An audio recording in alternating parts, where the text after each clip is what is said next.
বন্ধুগণ, শুভ বিকেলবেলা।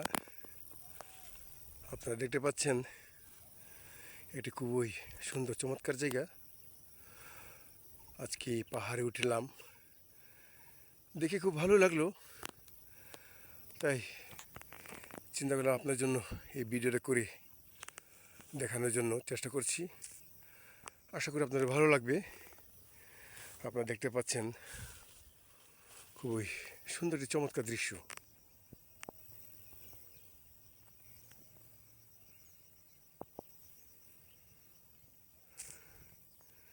তাই সাথে থাকুন, আপনাদের জন্য দেখানোর চেষ্টা করছি। তাই বন্ধুগণ, আজ এইটুকুই। ভালো থাকুন, সুস্থ থাকুন। সবাইকে ধন্যবাদ।